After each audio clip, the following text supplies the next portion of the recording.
Bonjour tout le monde, c'est Margot, j'espère que vous allez bien, perso moi ça va. Du coup aujourd'hui on se retrouve pour un nouvel épisode et aujourd'hui je suis de retour pour vous parler du drama chinois Amidst a Snowstorm of Love qui date de 2024 de 30 épisodes qui est spécial Tencent et disponible sur Viki. Voilà, je pense que vous en avez entendu parler en 2024, le drama a quand même été assez populaire dans la communauté C-drama et c'est vrai que vous aviez été beaucoup à l'époque, en tout cas, à m'avoir demandé justement d'aller voir le drama et de m'avoir aussi demandé mes retours par rapport à ce drama. Et c'est vrai que j'ai toujours été assez silencieuse par rapport à ce drama et je pense qu'il y en a beaucoup qui se sont posés des questions de pourquoi est-ce que j'en ai pas plus parlé de ça alors que je l'ai regardé. Tout simplement parce que ça a été un visionnage assez compliqué, donc je suis de retour pour vous faire un review sans spoilers du coup. Pour vous donner un petit peu les bases de ce qui s'est passé par rapport à ce drama, donc ce qu'il faut savoir c'est que quand le drama s'est terminé, j'ai directement sauté sur ce drama. Je crois que je me suis fait les 15 premiers épisodes quand même d'un coup. Et puis pour certaines raisons, je sais plus trop pourquoi, j'ai dû stopper mon visionnage et je dois vous avouer que j'ai repris que 4 mois après. En fait, j'ai pas ressenti le besoin de revenir sur le drama au bout de 15 épisodes, il y en a 30 du coup. J'ai pas ressenti le besoin de revenir après avoir vu la moitié, et c'est vrai qu'il y a pas longtemps, je me suis dit, bon, je sais que le drama n'est pas mauvais, parce que le drama n'est pas mauvais, mais c'est juste que j'arrivais pas à rentrer dedans en fait, et je me suis quand même forcée là à terminer le drama quand même pour vous faire un avis dessus, parce que je sais qu'il peut plaire à beaucoup de gens, et je sais qu'il y en a beaucoup qui sont passés à côté. Donc il était de mon devoir que je finisse le drama, et que je vous en donne un review, et que je vous en parle, et que je vous le présente. Donc voilà. Alors rapidement, pour ceux que ça intéresse, quels sont les acteurs qui jouent à l'intérieur? En acteur principal, nous avons Wu Lei. Wu Lei, je sais pas si vous le connaissez, mais je pense que vous l'avez déjà vu. Un de ses rôles les plus iconiques, c'était quand même dans Love Like the Galaxy. Ce qu'il faut savoir, c'est que Wu Lei, c'est un acteur, c'est un peu le fils national en fait, Wu Lei. C'est un acteur qui a commencé très très jeune quand il était enfant. C'est un acteur iconique, donc il a joué entre autres aussi dans de longues balades, je pense que vous l'avez vu là. Il a aussi fait dans Nirvana and Fire, ça c'est un petit peu plus vieux. Il est notre acteur principal ici. Et ensuite, en actrice principale, nous avons Zhao Jingmai. Zhao Jingmai, si vous la connaissez pas, qu'est-ce que je peux vous dire? Elle a fait beaucoup de dramas. Un de ses rôles actuels, là, elle est dans The Grand Princess. Je sais pas si vous en avez entendu parler. Elle a joué dans Reset, bien évidemment, pour ceux qui ont vu Reset et qui ont aimé ce drama. C'était notre actrice principale. Et elle a fait encore plein d'autres dramas. Mais moi, je pense que là où je l'ai le plus aimé, c'était quand même dans Reset. Donc voilà. Elle va aussi jouer dans Wandering Earth saison 3 en 2027. Bon, il y en a encore pour un petit moment. Donc voilà. Ça, c'est notre duo principal et je vais juste rajouter quelqu'un parce que bon, c'est un petit peu mon petit favori. En troisième acteur, entre guillemets, principal, nous avons un acteur que j'aime beaucoup trop, mais vraiment, c'est Wang Xingyue. Wang Xingyue, si vous le connaissez pas, bon, je pense que vous allez le connaître après ce drama et puis je pense que vous allez commencer à entendre parler de lui parce que récemment, il devient de plus en plus populaire. Wang Xingyue, si vous le connaissez pas, en 2024, il a joué dans The Double, que j'ai vraiment beaucoup aimé. Je vous recommande ce drama si vous avez l'occasion. Il a aussi joué dans Scent of Time, que j'ai beaucoup aimé. Je me suis rendu compte que Wang Xingyue, en fait, c'est un acteur que j'ai connu dès ses débuts, mais sans le savoir. En fait, il a fait plein de dramas que j'ai beaucoup aimés, comme par exemple aussi One in Only, qui est un drama historique chinois. Et à l'époque, je l'avais pas reconnu, mais il a joué dedans. Il a fait dans Story of Kunning Palace. Enfin, en fait, il était là depuis le début, en fait. Et c'est trop drôle de voir avec du recul parce que je l'avais pas forcément remarqué, repéré au début. Mais c'est vraiment plusieurs années après que je me rends compte, en fait, que je l'ai vu dès ses débuts, en fait. Voilà, moi, c'est un acteur que j'aime beaucoup. Et d'ailleurs, j'arrive toujours pas à me faire au fait que le monsieur a 22 ans. C'était en 2002. Il est plus jeune que moi. Et franchement, j'arrive pas. Parce que franchement, moi, quand je l'ai vu pour la première fois, je me suis dit, bon, il a au moins 25 ans. Au moins, minimum 25 ans, voire 28, tu vois. Mais j'arrive pas à me remettre qu'il a 22 ans. Non, ça c'est un blocage, c'est un traumatisme. Voilà, ça, c'est notre trio principal d'acteurs. Et du coup, je vais rapidement vous faire le résumé pour ceux que ça intéresse. Le drama, en fait, se place principalement dans le milieu du billard. Alors, en fait, il y a même plusieurs...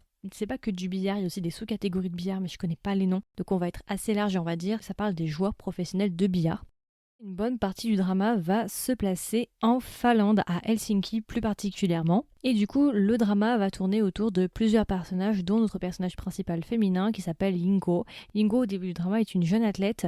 C'est une jeune femme issue d'une famille d'athlètes et plus particulièrement de billard. Et au début du drama, elle va se rendre justement en Finlande pour participer à une compétition de billard. En allant à cette compétition-là, elle va rencontrer le chemin d'un autre personnage qui s'appelle Yang, Lin Yang, qui est joué par Wu Lei, et qui est lui un étudiant, je crois, en master ou en doctorat, qui vit en Finlande depuis plusieurs années, et qui lui aussi a un lien plus ou moins proche avec le billard. Ces deux personnages-là vont se rencontrer par hasard dans un bar, et une relation va naître. Et au fur et à mesure justement qu'ils vont apprendre à se découvrir, ils vont se rendre compte en fait qu'ils ont pas mal de connaissances en commun, dont un personnage qui est un de mes personnages préférés qui est Mang Xiaodong. Mang Xiaodong Xiaodong, lui, c'est un athlète extrêmement connu dans le milieu du billard qui est le cousin de Yingguo et qui est aussi accessoirement l'ami d'enfance de Yi Yang, ou en tout cas un espèce de rival, enfin c'est moitié rival, moitié ami. Donc voilà, et du coup pendant une longue partie du drama, à peu près la moitié, on va suivre leur romance en Finlande et dans la deuxième partie on suivra leur histoire en Chine. Voilà, c'est à peu près tout. Ce qu'il faut savoir, c'est que Yingguo, je crois, dans le drama, a 22 ans et Yi Yang, il a, je crois, 25 ou 28 ans, quelque chose dans le genre. Donc ils ont une petite différence d'âge. Voilà.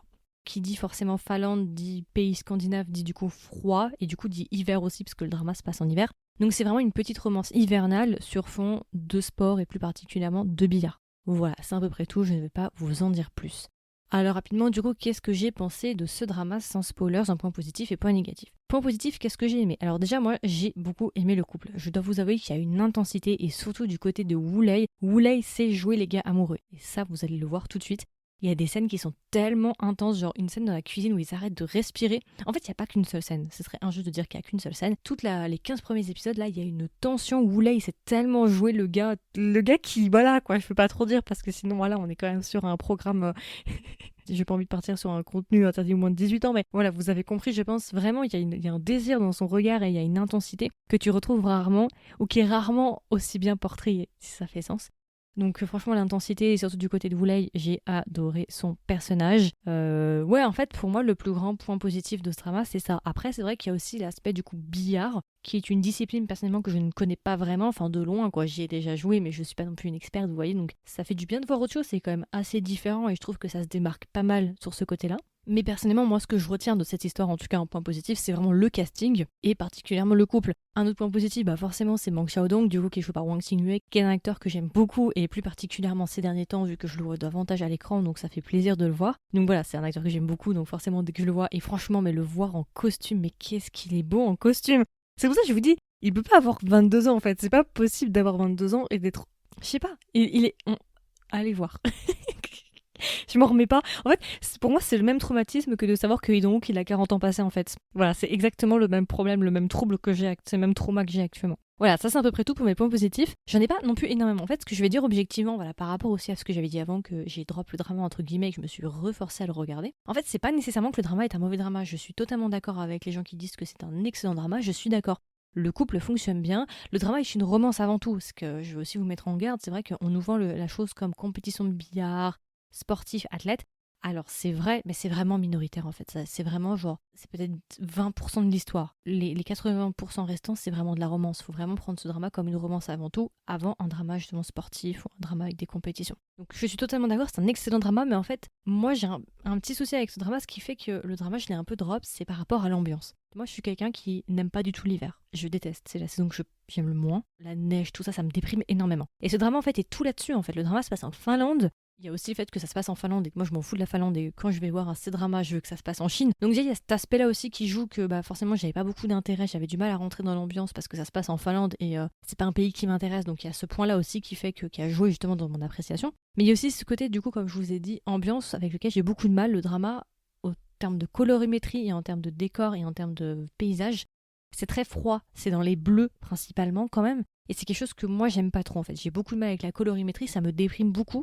Même si le couple il est incroyable, même si ils sont très bons ensemble, même si je les aime bien et j'aime bien regarder le drama, il y a ce côté vraiment hivernal, un peu déprimant, j'arrive pas en fait. Et c'est pour ça que pendant les 15 premiers épisodes, tout ce que je voulais, c'était que de 1, on se barre en Chine, parce que j'en avais marre de voir la Finlande entre nous, parce que déjà il se passait pas non plus grand chose. T'as vite fait le tour en fait avec les décors en Finlande. Alors après vous allez me dire, ouais mais bon, il y a des dramas qui se passent en hiver et que t'as aimé. Oui c'est vrai, il y a par exemple le Piece of Your Mind ou bien aussi My Mister que j'ai beaucoup aimé.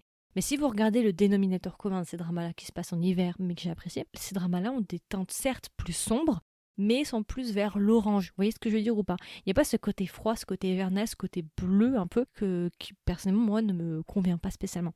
Voilà, ça peut paraître bête, mais vraiment ça a une réelle influence, en tout cas moi ça a une réelle influence sur mon appréciation, c'est pour ça que j'avais pas forcément ce besoin de revenir sur le drama, même si j'adore le couple et même si là 4 mois après je me suis remise dessus et je me suis surprise à apprécier le couple et à aimer leur intensité, à plusieurs moments je me suis dit ah ouais ils vont bien ensemble quand même, j'aime beaucoup. Mais voilà, il y a ce côté vraiment visuel je trouve qui est pas à sous-estimer parce que ça peut vraiment avoir un impact réel sur l'appréciation. Donc il y a ça. Quoi d'autre que je n'ai pas aimé? Bon, Il y a aussi, comme je vous ai dit, l'aspect que en fait le drama est de la romance à 90% et qu'en fait beaucoup de gens d'ailleurs ont reproché aussi que, que le drama devenait un petit peu chiant au bout d'un moment et qu'on s'ennuie un petit peu à force de voir le couple, parce que c'est vrai que le drama c'est quand même 80-90% de couple et le reste c'est du billard. Et c'est vrai que beaucoup de gens ont reproché ça, que le script était peut-être un peu vide et que c'était que de la romance et rien d'autre pour 30 épisodes. C'est vrai que c'est un peu léger. Moi, ça m'a pas nécessairement posé de problème. C'est pas le plus gros problème en tout cas que je note personnellement.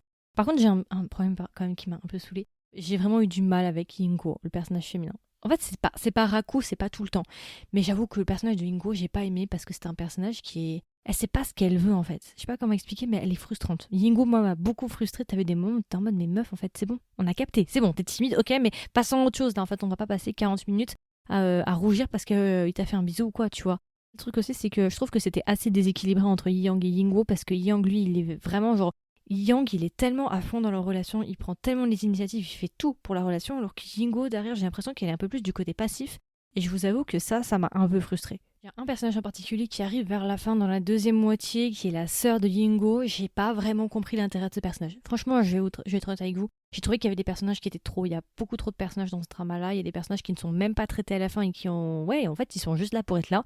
On nous les introduit, mais sans plus, en fait, ils sont juste là pour la décoration, pour remplir un peu l'espace. Je trouve ça un peu dommage. Et l'autre côté, je suis un peu frustrée du coup que pour Mang Xiaodong, on n'ait pas plus d'histoire sur lui. Alors, est-ce qu'ils avaient prévu de faire une romance supplémentaire, une saison 2 par exemple, une suite, comme ils vont faire avec In Love? Peut-être, parce que pour le coup, je trouve que Mang Xiaodong, il y a vraiment des trucs qu'on devrait aborder comme... Il y a des thématiques qui vont être abordées par rapport à lui dans la deuxième partie, plusieurs. Et je trouve ça dommage en fait qu'on n'ait pas pris le temps du coup d'aborder ça. Donc peut-être effectivement qu'il y aura une suite. Ça serait très bien. D'ailleurs, je regarde. S'il y a une suite avec Mang Xiaodong, je regarde. En tout cas, si c'est Wang Xingyue, si c'est l'acteur. Si c'est pas l'acteur, je regarde pas. Donc voilà, j'espère que j'ai rien oublié dans les points négatifs. Mais déjà, ça, ce sont quand même des gros points négatifs. Après, il y a un truc qui m'a fait trop rire.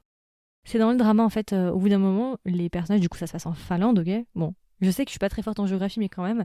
Le drama, ça se passe en Finlande, et à un moment donné, ils vont aller à Annecy. Donc pour ceux qui habitent à Annecy, bon bah voilà, Annecy est dans le drama. Moi, je suis assez familière avec Annecy parce que j'y vais régulièrement. Et ça m'a fait beaucoup rire parce que dans le drama, ils disent que Annecy, en tout cas la localisation, vraiment, ils vont à Annecy, genre le lac, il y a tout, hein, ils se promènent dans les rues et tout.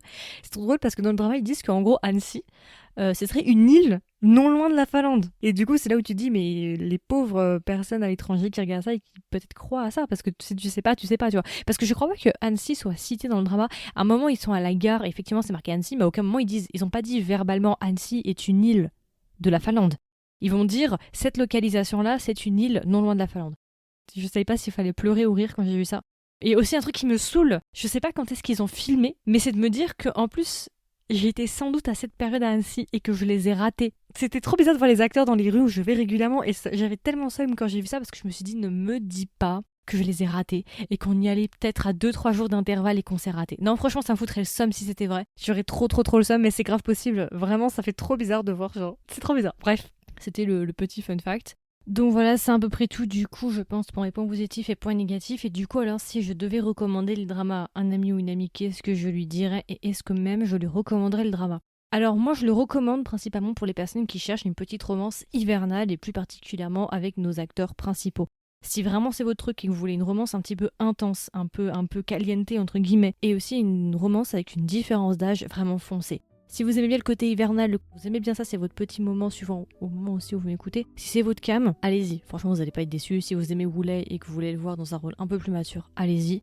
Et si vous aimez bien le billard, mais le problème c'est que si vous aimez vraiment bien le billard et que vous attendez à avoir vraiment un drama qui parle de billard, vous risquez d'être un petit peu déçu. Le billard est vraiment là pour habiller la romance. C'est vraiment quelque part une excuse pour faire en sorte que les personnages se rencontrent. Vous voyez ce que je veux dire ou pas? Donc voilà, c'est ça dépend. Ça dépend ce que vous attendez, mais n'ayez pas trop d'attentes non plus. Donc voilà, et du coup alors si je devais donner une note sur 20 au drama Amidst a Snowstorm of Love, combien est-ce que je lui mettrais? Je lui mettrais 15 sur 20. Voilà, il passe ma barre malgré que j'ai drop le drama entre guillemets que j'ai mis 4 mois à m'y remettre.